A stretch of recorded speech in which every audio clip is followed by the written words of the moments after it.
उससे जीना नहीं था, वो खुद को ख़त्म कर देना चाहती थी। उसके दिमाग में हमेशा यही विचार आ रहा था। उसने डिसीजन ले लिया था, सिर्फ अंत कैसे करे, इसके बारे में सोच रही थी। चारों ओर अंधेरा ही था। अपने ही सोच में मग्न रश्मि नीचे बैठकर बहुत वक्त तक ऐसे ही बैठे फर्श की तरफ एकटक देख रही थी। पति के धोखेबाजी से रश्मि अंदर से टूट गई थी। उसके बोले हुए शब्द रश्मि के दिल में घाव कर गए थे। इस बार श्याम ने तो हद कर दी थी। अब और जीने का कोई अर्थ ही नहीं बचा था। अब खुद को खत्म कर दूं, इसके सिवाय दूसरा विचार उसके मन में नहीं आ रहा था। दोनों बच्चे गहरी नींद में थे। एक नज़र उनकी तरफ देखा, उनके सिर पर प्यार से हाथ फेरा। आंखों में आंसुओं की धारा बहने लगी। उसने मन में दृढ़ निश्चय किया था। रात के 2 बज रहे थे। हर तरफ बहुत सन्नाटा था और वह धीरे से उठी और दूसरे रूम में गई। गले में फांसी का फंदा डालने ही वाली थी, तभी कुछ गिरने की आवाज़ आई। रश्मि का 3 साल का बेटा जोर जोर से रोने लगा। उसी क्षण रश्मि की 7 साल की बेटी चिल्लाने लगी, मम्मी! भोलू बेड के ऊपर से नीचे गिर गया। तुम कहाँ हो? देखो ना भोलू कितना रो रहा है। रश्मि भागकर दूसरे रूम में आई और अपने बेटे को उठाकर अपनी गोद में लिया और अपने सीने से लगा लिया। पायल रोते हुए बोली, मम्मी तुम कहाँ चली गई थी? मुझे बहुत डर लग रहा था। तुम हम दोनों को छोड़कर कहीं मत जाओ। मुझे अकेले में बहुत डर लगता है। रश्मि अपने दोनों बच्चों को पास लेकर जोर से गले से लगा लिया और रोने लगी। दोनों बच्चे उसके सीने से लिपट कर सो गए। रोते रोते रश्मि को कब नींद आ गई उसे पता ही नहीं चला। काम वाली श्यामा की आवाज़ से रश्मि की नींद टूटी। अरे मैडम, आपने बाहर का गेट खुला क्यों छोड़ दिया था? अरे मैडम, क्या हुआ? अभी तक आप सोई हुई हो। तबीयत तो ठीक है ना? वो खुद को संभालते हुए बोली, हाँ थोड़ी तबीयत ठीक नहीं है। घड़ी में वक्त देखती है तो 8:30 बजे थे। आज तुम्हें आने में इतनी देर क्यों हो गई? मैडम, चौथी गली में शर्मा जी रहते हैं ना, उनकी बहू ने फांसी लगाकर आत्महत्या कर ली। 2 बच्चे हैं उनके। उनकी एक 11 साल की बेटी और 5 साल का बेटा है। यह सुनकर रश्मि के कलेजे को धक्का लगा। अपनी साड़ी ठीक करके उसने पूछा, कब हुआ? श्यामा ने बोला, रात को हुआ मैडम। मैंने ऐसा सुना है कि उसके पति की दूसरी औरत से संबंध थे। कमबख्त अभी तक नहीं आया। अचानक रश्मि ने गुस्से से बोली, अच्छा किया, वह आया या नहीं आया उससे क्या फर्क पड़ता है?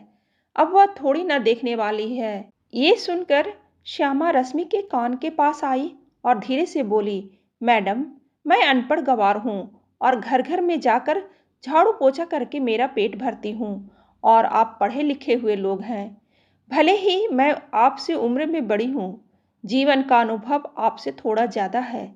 आजकल साहब और आपके बीच जो चल रहा है वह ठीक नहीं है। मुंह बंद था फिर भी मेरे कान खुले रहते हैं।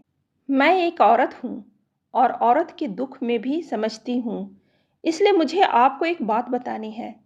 आत्महत्या या कोई भी समस्या का समाधान नहीं हो सकता। जिंदगी में उतार चढ़ाव तो होते ही रहते हैं। इसका मतलब ऐसा नहीं कि आप अपनी जान दे दो।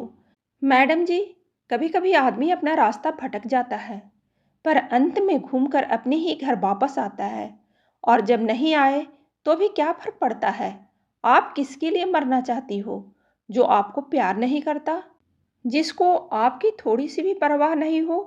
उसके लिए आप जी नहीं सकती जो आपसे प्यार करते हैं, जिसको आपकी कद्र हो? आपके माता पिता जो आपसे बहुत प्यार करते हैं, आपके बच्चे जिनको आपकी ज़रूरत है।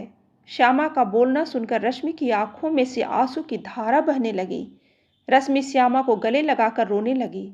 श्यामा रश्मि की पीठ पर से हाथ फेरते हुए सोफे पर बैठाती है और बोलती है, बुरा ना मानो तो एक बात बोलूं मैडम, खाली दिमाग शैतान का घर होता है।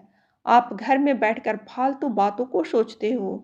मैं आपके घर में काम करने के बाद 9 से 3 इस वक्त स्कूल में झाड़ू लगाने जाती हूँ। वहाँ की प्रिंसिपल मैडम बहुत अच्छी हैं। आप तो पढ़े हुए हो। अगर आप बोलती हो तो मैं आपके लिए टीचर का काम करने का पूछूं क्या?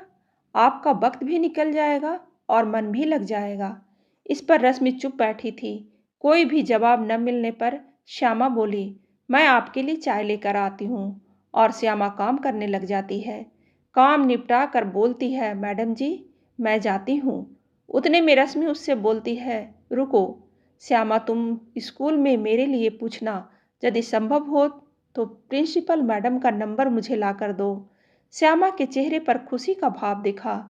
श्यामा रश्मि के पास जाकर बैठी और धीरे से बोली, मैडम मैंने दूसरे रूम में बेड पर स्टूल रखा हुआ देखा था।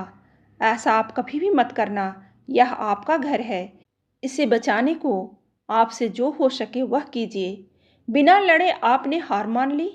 श्यामा रश्मि के हाथ अपने हाथ में लेकर बोली, मैडम एक फिल्म में एक हीरो ने एक डायलॉग बोला था, लड़ाई लड़कर जीती जाती है, मरकर नहीं, क्योंकि मुर्दे कभी लड़ा नहीं करते।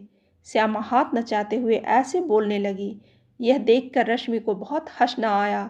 श्यामा का बोलना सुनकर रश्मि का मन हल्का हो गया और उसे एक नई आशा की किरण भी दिखी। वह अलमारी में से अपने सर्टिफिकेट निकालने लगी। दोस्तों, पति पत्नी का रिश्ता यह बहुत स्नेही होता है।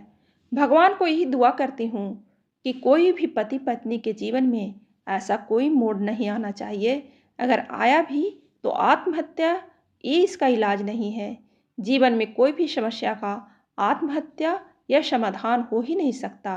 कहानी अच्छी लगे तो लाइक जरूर करें और ऐसी ही कहानी सुनने के लिए सब्सक्राइब बटन दबाइए।